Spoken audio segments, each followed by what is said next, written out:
Namastê. Boa noite, bem-vindos. Bem-vindos ao Satsang.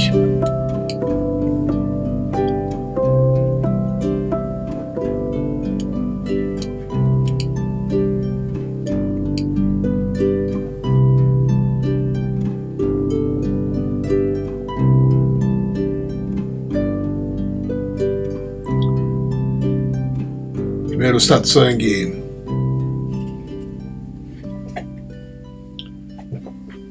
acontecendo depois da Páscoa.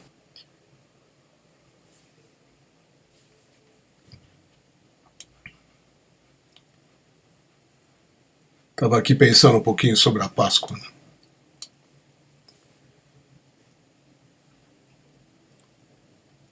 A gente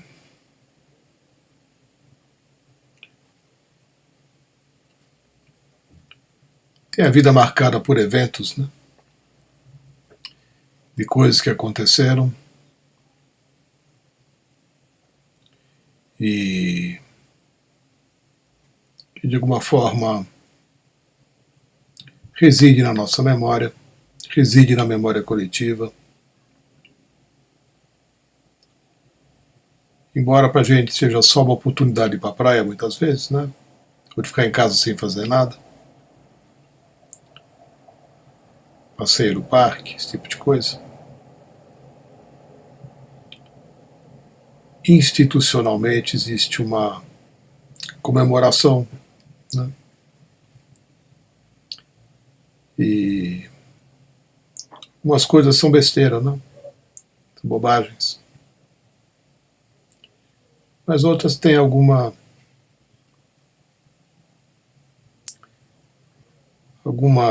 relevância.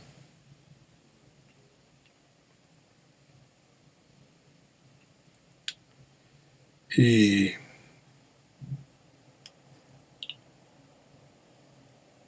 eu nunca fui uma pessoa religiosa, né? Conheço pouco de religião. Estudei pouco. Nunca li a Bíblia. Sei de algumas coisas, mas não sei de muitas não. Mesmo porque eu nunca confiei muito nos relatos das coisas que foram ditas 100, 200 anos depois, né, a respeito de certos eventos. E eu, pessoalmente, nunca quis me nortear por coisas ditas, quem sabe talvez, né, por alguém não sei quando. Então o que me norteou de certa forma são as coisas que são ditas e que fazem sentido. As coisas que são feitas, ou que foram feitas, e que fazem sentido.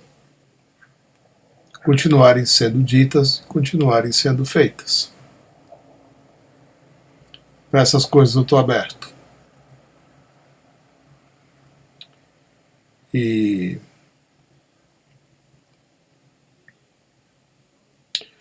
todas as culturas têm coisas muito bonitas, tá? E quando elas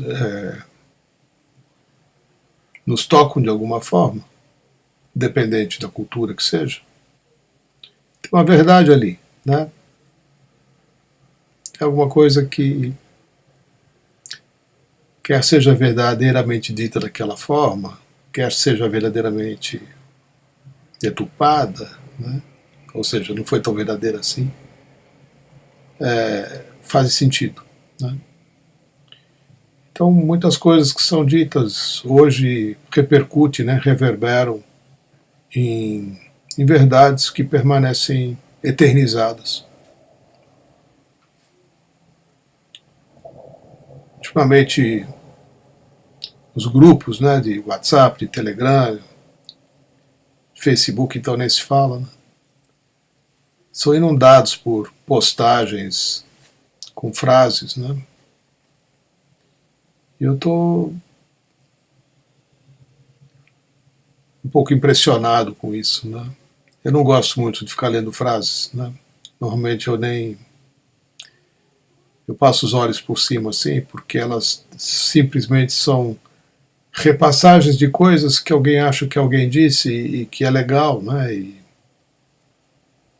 Mas a pessoa nem mesmo sabe o que ela está postando ali, ela só está repassando alguma coisa que recebeu de alguém que ela também não sabe muito bem quem é, né? Que repassou de uma outra pessoa. Então, eu já li muitas frases atribuídas ao Osho que o Osho jamais disse e jamais diria. Aí a pessoa posta uma frase, coloca, assina Osho embaixo, né? De onde que a pessoa tirou isso, né? Como se ao assinar uma frase aquilo desse uma credibilidade maior ao que ela mesma está postando, né? No entanto, né, uma credibilidade inexistente, porque o Osho jamais disse certas coisas que são atribuídas a ele. Da mesma forma, outros mestres, né? Inclusive Jesus, né? Ele não fez e não disse muitas coisas que são ditas por aí, né? E eu também não estou aqui para fiscalizar esse tipo de coisa, né? Não me importa, né?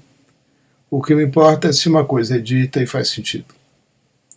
Tanto faz quem disse, tanto faz quando disse. Desde que aquilo que foi dito me abre alguma coisa, né? Expande a minha consciência. O que é isso? Expandir a consciência quer dizer que eu vou conseguir enxergar um pouco além das minhas limitações. Eu vi até um certo ponto e agora, ao ouvir certa coisa, eu posso considerar que existem outros lados, outras possibilidades que eu não imaginava.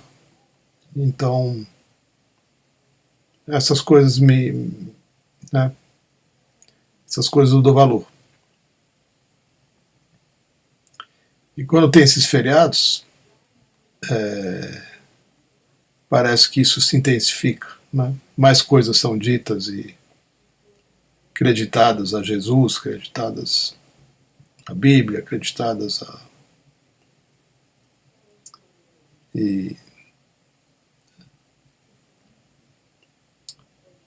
Mas é legal, né?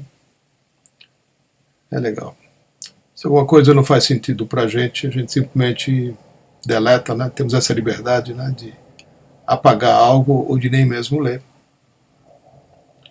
O que me interessa é essa necessidade que todos nós temos de beber em fontes, né? Nós ainda temos uma sede presente. Todos nós, né? Por isso que a gente está no encontro assim. É uma necessidade de matar a sede. Muitas vezes a gente vai buscar matar a sede com coisa que não mata a sede. Também tem uma aprendizagem nisso, né? Tem um aprendizado. Mas, às vezes, acontece de sermos saciados, né? De estarmos numa situação, ou numa confusão, ou numa impossibilidade, né? E de repente algo vem e as janelas e portas se abrem. Isso é tão significativo, né? Porque significa, primeiro, que você se abriu para receber algo para o qual você não estava aberta antes. Segundo, que além de você se abrir, você buscou, foi atrás, né? Tentou fazer contato, mandou sinais de fumaça, sinalizou de alguma forma. E algo foi ouvido. E algo foi devolvido a você. Algo lhe foi dado. Então essa interação, essa comunicação é que eu acho muito incrível, né? Porque sinaliza, entre outras coisas, que há uma inteligência e uma presença com a gente, na gente, né, o tempo todo. Isso também sinaliza uma outra realidade, que de vez em quando é bom a gente ficar atento, né? Antigamente, a gente denominava isso de pessoas que estão adormecidas, como se você tivesse totalmente imerso, né, identificado com um estado que é só um conjunto de memórias passando pela sua cabeça e falando dentro da sua cabeça, sem nenhuma referência, sem nenhum link com algo mais real.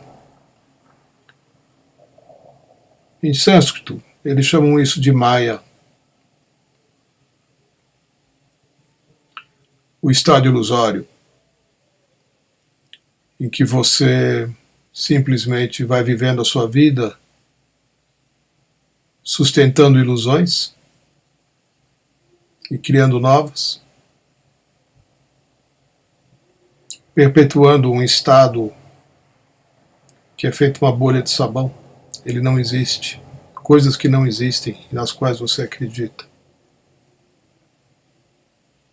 É muito importante, muito significativo, na verdade, quando chega um momento em que você descobre isso. Que você passou uma existência inteira, ou outras, muitas, num estado que não é verdadeiro, num estado onde você estava vivendo uma realidade que de fato não existe. É isso que é chamado de Maya. Os monges do Tibete, os monges na Índia e outras escolas do Oriente, né, sabem disso há milênios. Né? Então, quando eles fazem algo, quando eles se movem para alguma coisa, é com a intenção primeira de sair desse estado. Né? Porque entende-se que esse estado também pertence ao que eles chamam de samsara, a roda da vida, né? Onde você continuamente fica dando voltas numa existência que te leva a uma nova existência que é igualzinha a essa, né? Mudando só de cenário, mudando os seus papéis, né? Você nasce numa nova família, numa outra cidade, né? Adquire uma nova cultura, faz outras coisas, mas você é a mesma pessoa. Só mudou o cenário, só mudou o personagem. Essencialmente, nada mudou, está tudo igual. Quando você identifica que você está vivendo num círculo de samsara, e que por mais que você se esforce para encontrar alguma coisa na sua vida, você ainda assim não sai do mesmo lugar, né? Só vai dando uma reformada no cenário, mas está tudo igual. Até aí tudo bem. Qual o problema? O problema é que esse estar tudo igual não é prazeroso. Então já é uma outra categoria de consciência, né? Quando você começa a ficar incomodado por estar se movendo em círculos, por existências, né? Nasce, morre, né?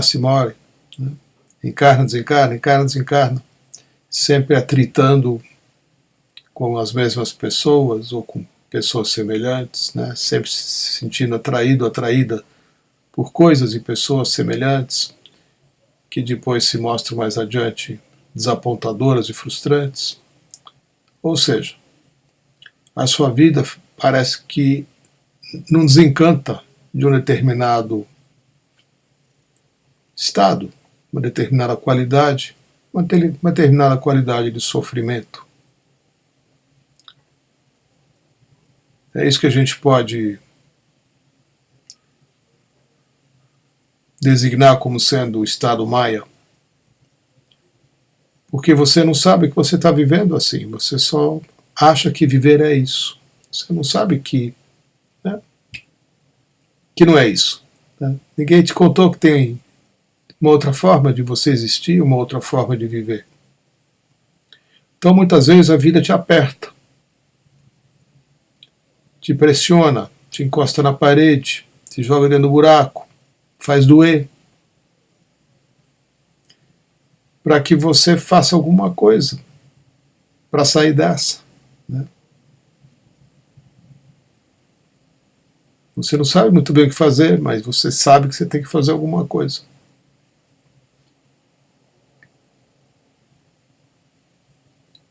Às vezes a gente precisa chegar num ponto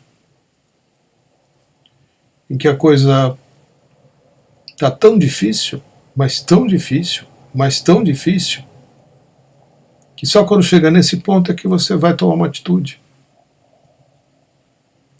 Até um certo nível você tolera. Afinal de contas, todo mundo que você conhece tolera também. Então a vida deve ser assim, né? A gente vai aguentando. A gente não vai vivendo, a gente vai aguentando. Né? Tocando a vida para frente, né? Ou sendo tocado pela vida. Mas não estamos vivendo de fato. Esses são aspectos do mundo maia. Daí a importância em você sair dele. Daí a importância em despertar. Quando eu conheci a Diksha, isso me foi prometido, né? Num bom sentido, né? Ninguém estava vendendo peixe, mas isso foi colocado para mim dessa forma, né? Quando você recebe a Diksha, essa é a mais rápida forma disponível hoje no planeta de você ser desperto. Não é de você despertar, de você ser desperto. Que você vai acessar um estado, você vai acessar uma presença, você vai acessar né, uma manifestação que está aqui para isso, para despertar as pessoas.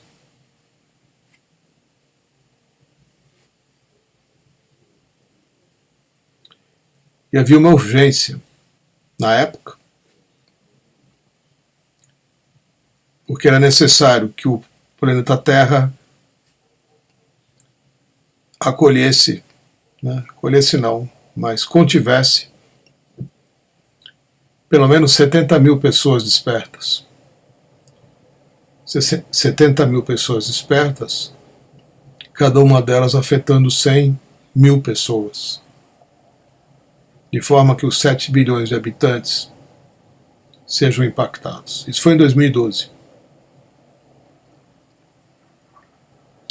Então, além de ter uma busca pessoal, no interesse próprio, né, de você viver melhor, de você encontrar um significado, uma forma de viver melhor, né, mais abundante em todos os sentidos, também se fez claro, né, que você sozinho, vivendo bem, jamais vai viver bem. Porque nós não estamos separados nem isolados de mais ninguém. Somos parte de um coletivo, né? Somos parte de uma humanidade. E essa humanidade também não vive isolada dos outros seres da natureza, de outras formas da natureza. Então, a não ser que tudo esteja bem, nós jamais vamos estar bem. A gente tem que trabalhar no sentido de ficar bem pessoalmente, trabalhando em identificar aquilo que não está bem em nossas vidas, ao mesmo tempo, lembrar que quando nós estamos liberando algo e nos tornamos pessoas melhores do que éramos, isso cria possibilidades para outras pessoas também. Então esse foi o primeiro argumento que eu ouvi e no qual eu confiei quando eu recebi minha primeira Diksha, em 2005. E eu, de lá para cá, eu fui comprovando que isso é real. né? Tanto coisas que foram acontecendo comigo, a nível bem individual, né? Dentro da minha caminhada, que já vinha de mais tempo, como na resolução de conflitos com situações e pessoas que sempre estiveram presentes na minha vida. E é muito importante a gente fazer esse exercício que eu estou fazendo aqui de reconhecimento, de você dar uma parada, né? Assim, opa,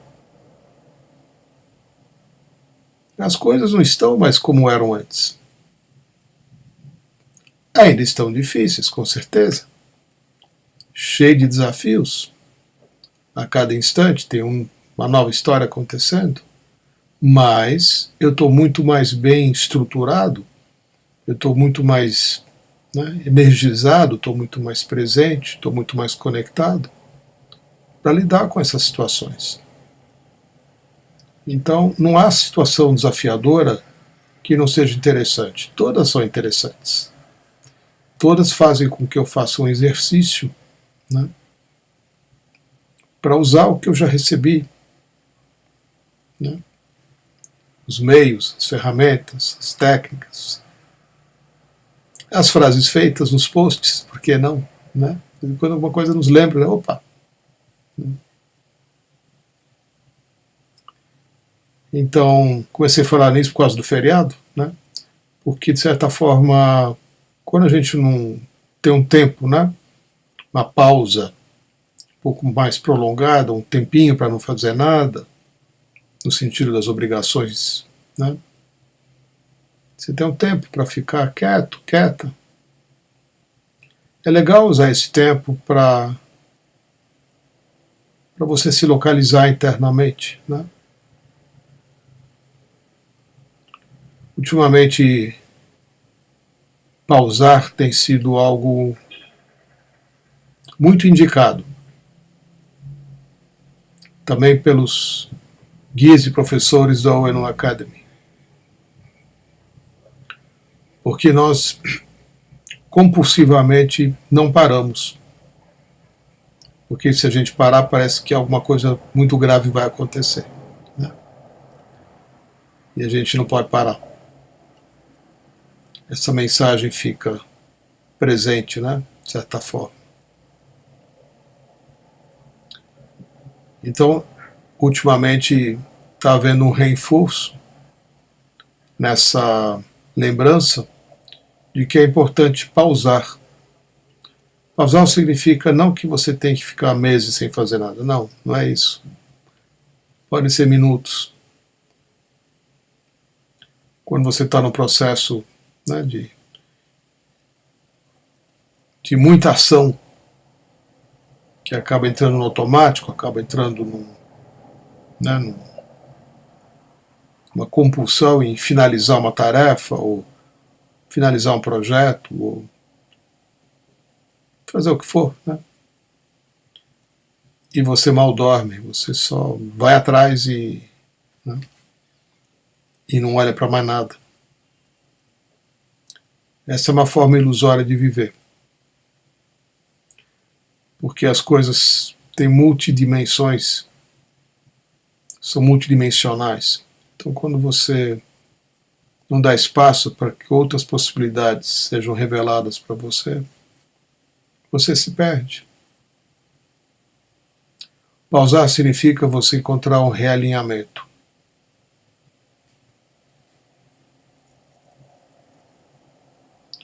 A última pessoa que veio, depois de muito tempo, né, que não vinha, quase 2 anos, na sessão de Diksha.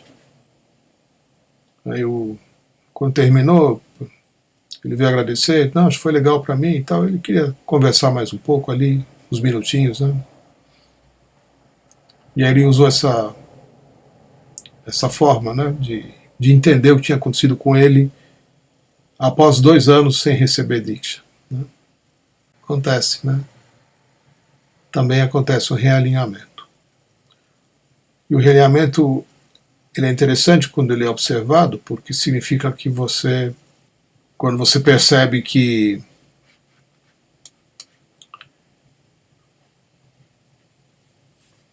alguma coisa está fora, né, do eixo, está fora do prumo. Márcio Lousada, estou vendo que você está aí. De vez em quando dá umas quebradas na internet aqui, eu não sei se o que eu disse foi cortado ou não, né? Mas vamos embora. É importante sermos capazes de identificar que não estamos alinhados, né? E que essa capacidade de a gente observar, por si só, já é um estado muito importante.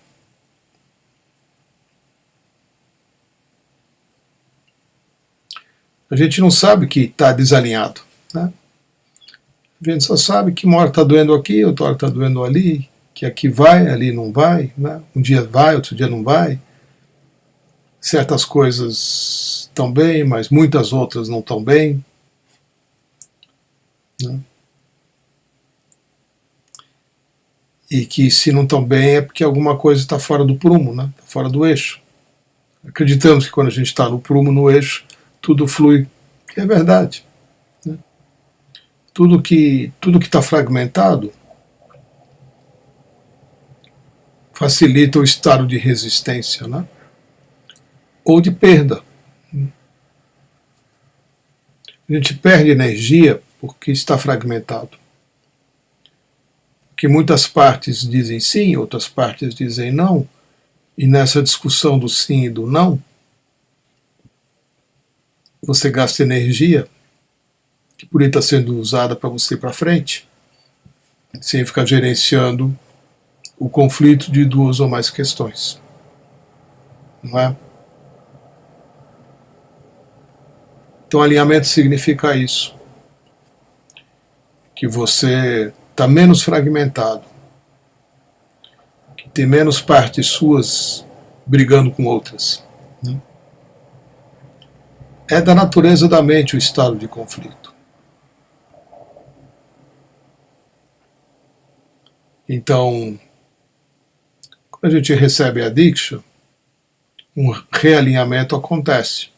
Muitas vezes não é nem um realinhamento, é um alinhamento mesmo, porque a pessoa nunca experimentou esse estado antes de estar alinhada, né?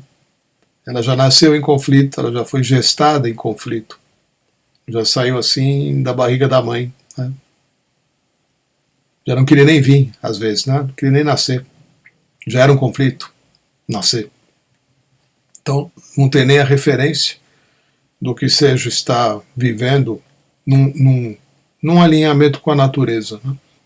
Num alinhamento com o amor, num alinhamento com as pessoas, num alinhamento com o que se passa internamente e externamente, né? Às vezes o conflito é só esse, né? Estou sentindo uma coisa dentro e o que está fora está muito diferente. Então, o eu interior e o eu exterior estão tendo experiências diferentes. Isso já é uma forma de falta de alinhamento, né? Uma sensação muito comum a todos nós.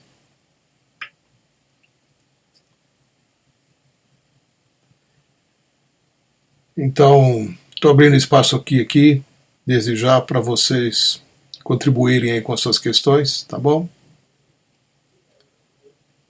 Eu vou falando aqui o que vem para ser dito. Mas é importante a gente ter também um posicionamento nas questões que a gente está buscando, né? Eu sempre me sinto um pouco egoísta, né? Quando eu só vou falando aqui, né? Parece que eu estou roubando o tempo de vocês.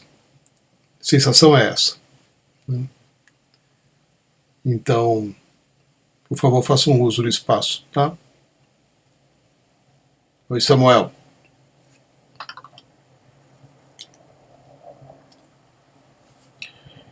Em momentos de aprendizado, nos abrimos para receber e crescer em consciência e aprendemos. Fica claro na mente, mas quando vivemos a experiência, temos a dificuldade de aplicar essa clareza. Um exemplo é quando vivemos a experiência de ser rejeitado, dispensado. Como lidar com isso para que não se torne uma repetição?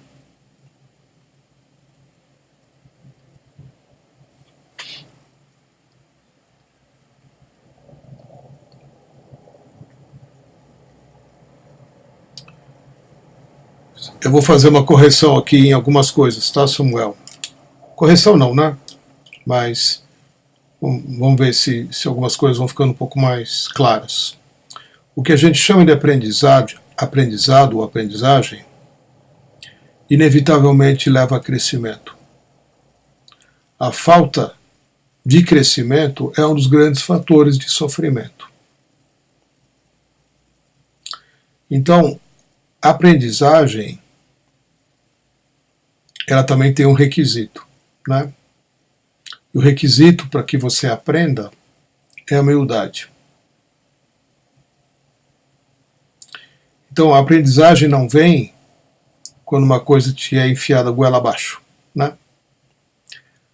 Uma situação dolorosa que, então, você aprendeu na marra, né? Ou melhor, você acha que aprendeu, né, alguma coisa. Mas o que a gente chama de aprendizagem é outra coisa. O que a gente chama de aprendizagem é de fato algo que você, por ter vivido por inteiro, não parcialmente, né, mas por inteiro, tudo aquilo que é vivido por inteiro, tudo aquilo que é vivido completamente, tudo que é aquilo que é acolhido, quer seja doloroso ou não, inevitavelmente nos leva à alegria. Então, a aprendizagem, a verdadeira aprendizagem que vem de uma experiência vivenciada, se de fato essa aprendizagem aconteceu, ela vai te levar para um estado de alegria.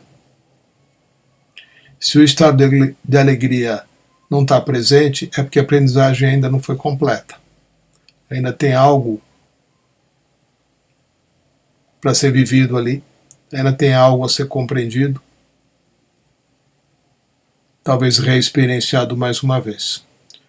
Porque essa aprendizagem que nos deixa, né, com mais questionamentos do que qualquer outra coisa, ela é um entendimento, na verdade, não chega a ser uma aprendizagem, né? Você passa por uma experiência, você vai buscar uma explicação, a explicação a respeito de que traz um certo conforto, um certo entendimento, né? Mas é uma experiência que não sai da mente, é uma experiência da mente e dentro da mente ela permanece. Quando você de fato é tocado por algo num nível mais profundo, né, em que a experiência de fato foi experienciada sem nenhuma rejeição à própria experiência, mesmo que ela seja dolorosa, o que brota, o que emerge dessa aprendizagem é um estado de alegria. Então, a gente entende também o seguinte, né? Todos nós temos a sede e o anseio de crescermos como seres humanos. Isso é o ensinamento de Sri Bhagavan, tá? Todos nós temos o anseio de nos tornarmos pessoas diferentes do que somos, no sentido de crescimento. Não é uma decisão que é tomada, é do instinto, né? Crescer é um instinto. É um instinto, é um anseio da consciência, é um anseio que vem do nosso coração, é um anseio que vem da nossa existência, é um anseio existencial, né? Quando a gente não está crescendo, quando a gente sente que está estagnado, quando não está vendo o crescimento, esse é um dos fatores importantes que nos mantém no estado de sofrimento. Então, é necessário crescer.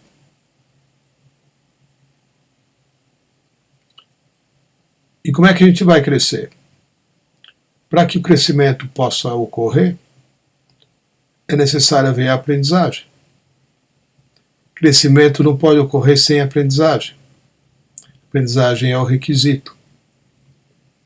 E o que é necessário para a gente aprender? É a humildade.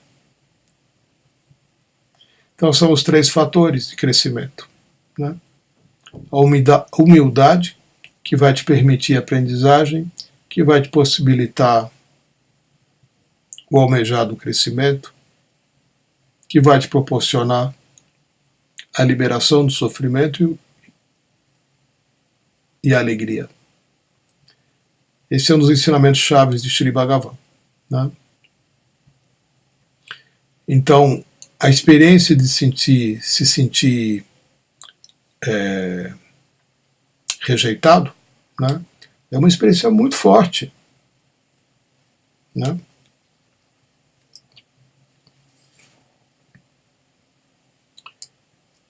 Que é isso que você está perguntando, mais diretamente, né, Samuel? O que significa se sentir rejeitado? Significa que um lugar dentro de você que tem o anseio por amor, por se sentir amado, não está sendo preenchido de acordo com a necessidade, de acordo com a expectativa. Todos nós, isso é uma segunda chave importante, também nos oferecida por Sri Bhagavan, né? Todos os seres humanos, todos, sem exceção, né, se deparam com a necessidade básica. Todos nós temos uma necessidade básica. Na verdade, são 2 associadas, né? Assim como o nosso corpo tem necessidade de água, não pode ficar sem água, né? Ficar 3 dias sem água, você não sobrevive. Talvez você possa passar um tempo maior sem comer, mas você não pode ficar sem água, né? Somos feitos de água, né? Sei quanto % do corpo é água. Então, temos necessidade de água, né, para manter o corpo vivo. Da mesma forma, a matéria que sustenta, né, nos sustenta como seres, é o amor. Então, assim como o corpo tem necessidade de água, essencialmente temos necessidade de receber amor. E temos a necessidade de dar amor. Não adianta, né? Você tem que ter para quem dá e você tem que ter como receber. É uma necessidade básica. Quando essa necessidade não está sendo suprida, da mesma forma como você tem sede num deserto e não tem água para beber, isso te provoca dor e sofrimento, né? Da mesma forma, se você não se sente amado por pessoas, isso te provoca um sofrimento muito profundo. Então, amar, se poder, né, oferecer e expressar o seu amor a pessoas, é tão importante quanto se sentir amado por elas. Por que eu estou falando disso? Porque quando isso não está acontecendo na forma como se espera, na forma como se deseja, na forma como, né, se necessita, o sentimento presente, permanentemente, né, constantemente, é o sentimento de rejeição. Aí você quer saber como evitar que esse sentimento não se repita? É uma jornada, né? É uma jornada. Possivelmente você já vem trilhando lá há um bom tempo. O sentimento de rejeição, ele se estabelece, né? Ele, às vezes, já durante a sua gestação. Segunda vez que eu falo isso aqui hoje, né? Se você é filho de uma mãe, semana passada falamos sobre algo parecido aqui quando eu falei a respeito de formas de nascimento, né? Estou voltando a um tema semelhante. Quando você é fruto de uma gravidez indesejada,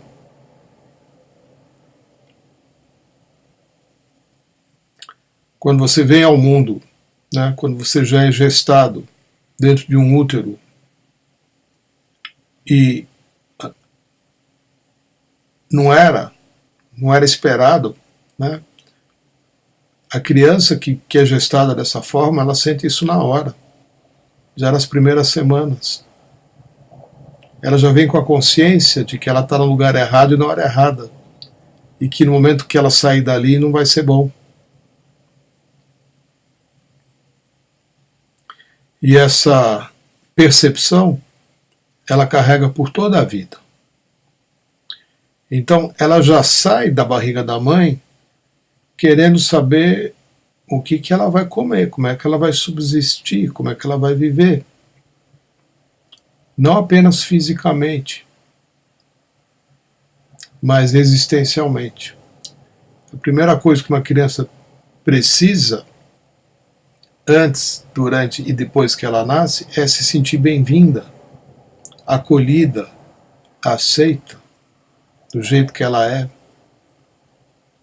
A gente ensina isso aos pais, né? Num curso que a gente oferece, curso de paternidade, né?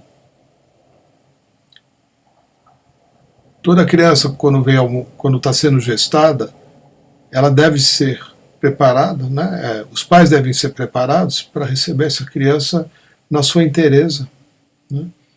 Então, toda a fase de gestação, que a gente chama de cestas, né? Tem várias fases, a gente chama de 4 cestas,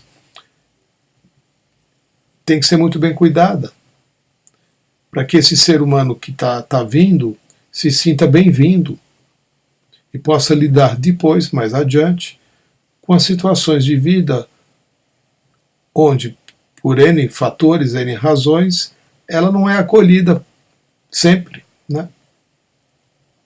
Todos nós temos experiências de não sermos bem-vindos, né? Às vezes, a criança já na escola, né? Há uns anos atrás aí, né? Um netinho meu estava brincando num parquinho, né? E uma caixa de areia.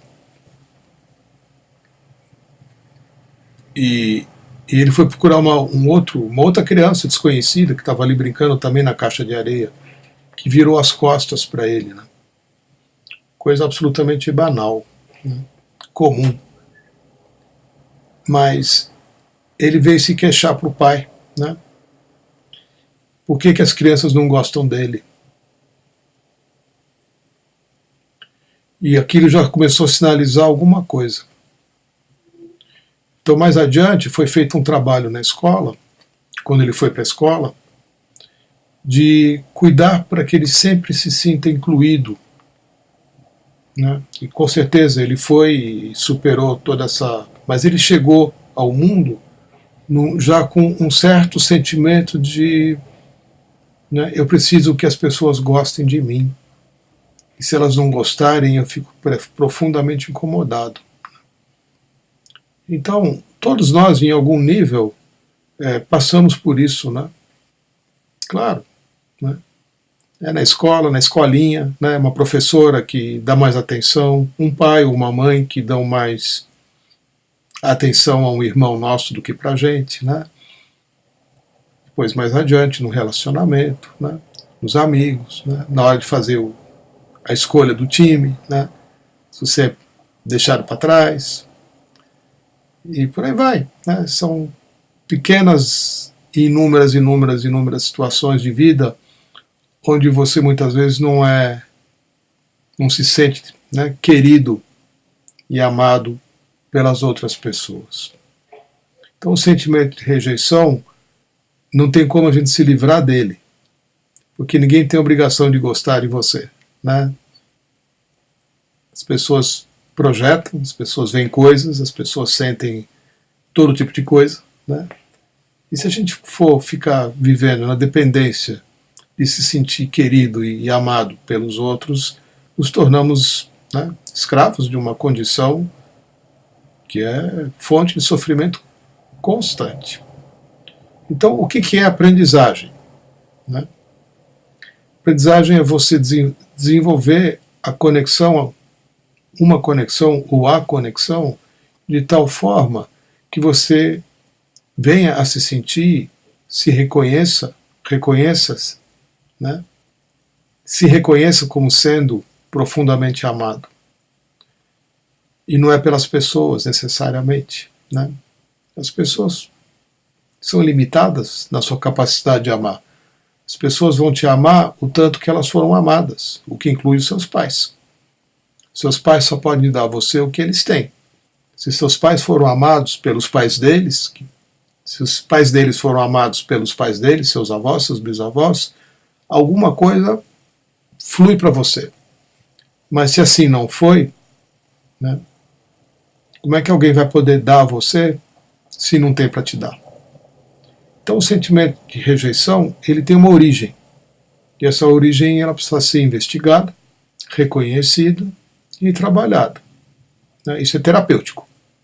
Num segundo movimento, um trabalho já mais voltado à consciência, é um trabalho de desenvolvimento da conexão com aquilo que te ama incondicionalmente. Né? Então, no momento que isso se abre, está relacionado com o quarto chakra, né? No momento em que isso se abre, ao invés de você sentir necessidade de buscar amor nas pessoas, para não se sentir rejeitado, você vai se sentir motivado a compartilhar amor incondicional com as pessoas. Aí a qualidade de vida, a qualidade da sua vida e a qualidade das pessoas que se relacionam com você vai ser de fato impactada de uma forma muito bonita e muito importante. Né? E aí não se trata mais uma questão de se repetir ou de não se repetir. Se alguma coisa está se repetindo é porque de fato a aprendizagem ainda não aconteceu nesse nível. Né? Então as situações vão ficar voltando. Sempre vai aparecer alguém que te machuca, sempre alguém vai fazer com que você não se sinta bem, sempre alguém vai fazer com que você se sinta, né, não muito bem amado, né, não acolhido. E o sentimento de não fazer parte, né, de não fazer, né, de se sentir separado do outro, é um sofrimento, é uma dor importante. Né? E a dor ela existe para sinalizar o que você precisa fazer. Então a gente não está interessado na dor, a gente está interessado naquilo para onde essa dor, essa condição vai levar você, né? Para onde você está sendo encaminhado. Porque se você fosse insensível a essa condição, você não teria nenhuma chance de crescer. Tá bom, Samuel?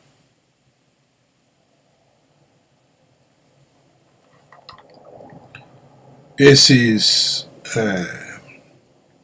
coisas que eu estou dizendo, elas são base do que a gente está fazendo, né, com a nossa vida.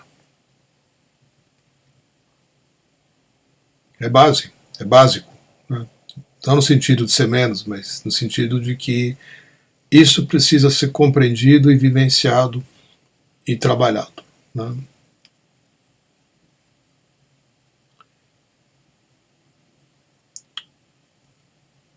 São aprendizagens de amor incondicional. Essa é a matéria a ser estudada para a gente aprender a lição. Né? O que é amor incondicional e o que é amor condicional. Nós só conhecemos amor condicional. Nós não conhecemos outro tipo de amor. A gente ouviu falar, né, que ele existe. Está na Bíblia, né?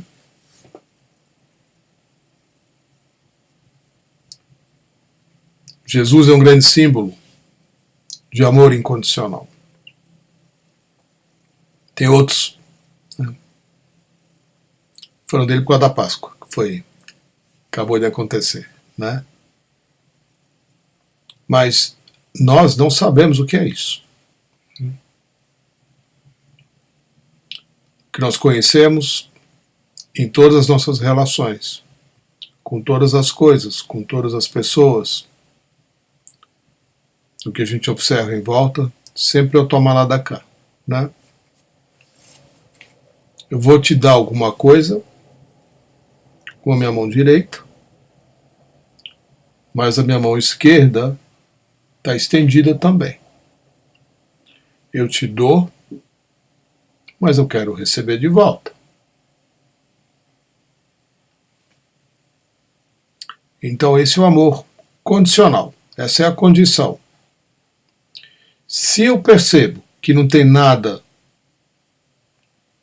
para me receber, eu não dou, né? É moeda de troca.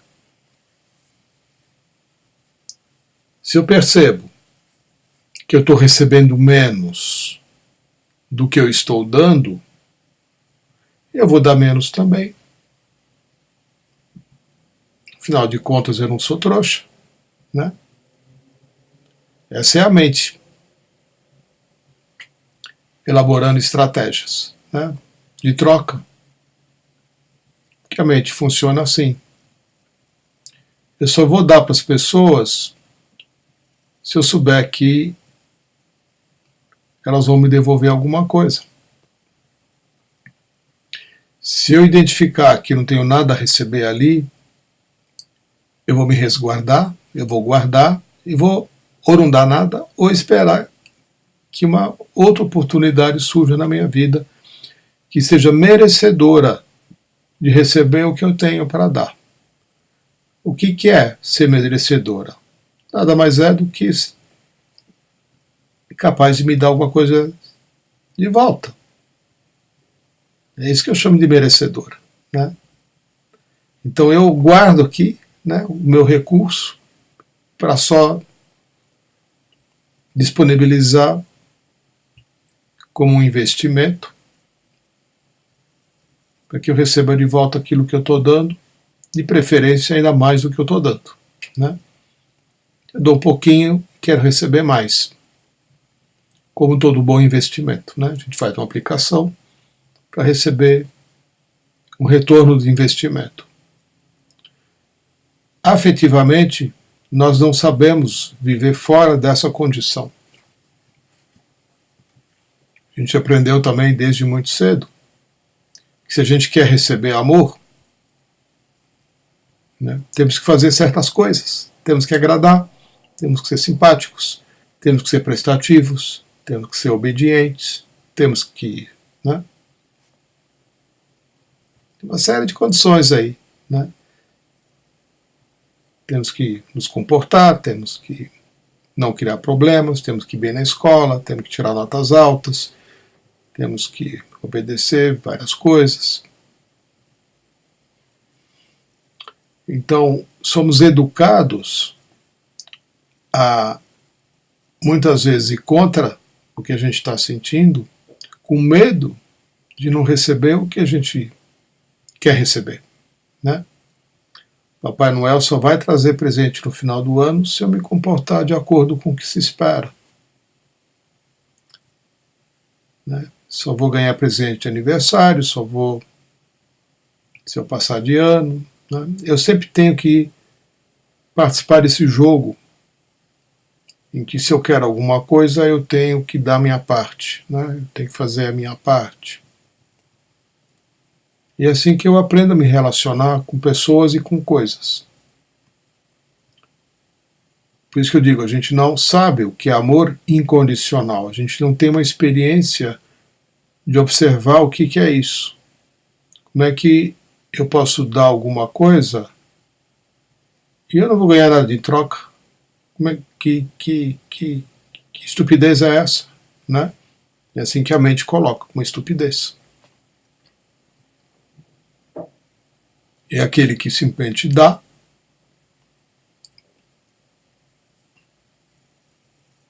e pronto. Como é isso, né? O amor condicional, o amor incondicional, ele tem essa natureza. Ele vem da cachoeira do coração, né? Algo que não pode ser contido, porque está aberto, então ele jorra. Todas as manifestações da natureza têm essa qualidade, né? Essa é uma frase do Osho, ele diz assim, né? As flores não escolhem para quem elas vão liberar o seu aroma, o seu perfume. Elas liberam, as abelhas vêm. Mas elas não liberam para as abelhas, elas liberam, né? A flor emana o seu perfume para o universo. Não quer nada em troca, né? Então na natureza a gente tem um exemplo de amor incondicional, né? Assim como muitas outras coisas que se manifestam, se expressam pela sua própria natureza. E nós, seres humanos, somos capazes de manifestar a presença do amor pelo coração da mesma forma. O requisito é o florescimento do coração. Aí acaba a necessidade de estarmos procurando quem nos dê algumas migalhas de afeto, quem nos dê algumas migalhas de amor. Porque o nosso foco não está mais em buscar o que nos falta. A gente simplesmente emana o que a gente tem de sobra, né? E o universo responde, e as pessoas respondem, e a natureza responde. Então esse é um salto que a gente precisa acontecer, né? Talvez seja a aprendizagem mais importante de todas. O florescimento do coração. Toda a jornada espiritual é uma jornada da mente para o coração por causa disso. Porque a mente ela sempre vai negociar, né? Ela sempre vai procurar o que eu vou fazer para preencher o vazio que eu estou sentindo. Quem é que vai me dar o que está me faltando? Qual é a pessoa que vai me dar isso, né? E o que eu vou ter que dar para ela, para que ela me dê o que eu estou precisando dela? Como é que a gente vai equilibrar esse dar e receber numa relação? É difícil. Sempre um vai dar mais que o outro, né? Sempre um vai se queixar que está dando mais, ou vai sentir que está dando mais e recebendo menos. Muito raro uma relação onde duas pessoas estão se completando em absoluto equilíbrio, né? Sempre tem uma negociação, né? Sempre tem uma avaliação.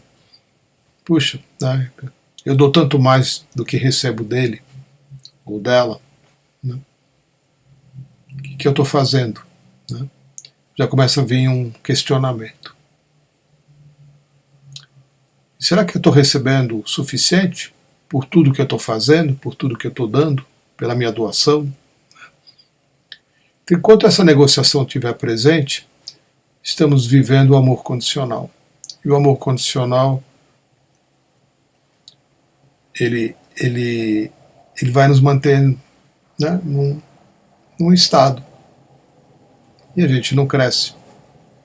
E a gente não aprende. E a gente não é feliz. Então é importante reconhecer o que a gente está fazendo com as pessoas e com as situações, às vezes até com as coisas, né? Para se sentir mais amado, mais amada. E o que de fato precisa acontecer com cada um de nós para a gente transcender esse estado? O que é isso, né? Que deve acontecer com cada um de nós. Então essa é a jornada espiritual. A Diksha é uma das importantes formas da gente acessar essa presença que faz com que o nosso coração floresça. E aqueles que se tornam doadores de Diksha são doadores de Diksha, né? A gente doa a Diksha. Porque a gente recebe algo que não nos pertence e oferecemos aos demais, para que eles fiquem bem também. Então já é um exercício, né, de trabalho no amor incondicional. Fica aí a sugestão, né? Fica aí a sugestão.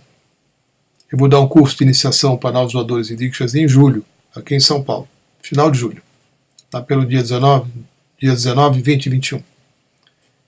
Eu estou fazendo um marketing aqui antecipado, né? Então é isso. Estou finalizando o encontro de hoje aqui. Gratidão, Samuel, pela questão, né? Permitiu falar bastante. Vou me preparar para o Oneness Meditation. Recebam a Diksha. Permitam, né?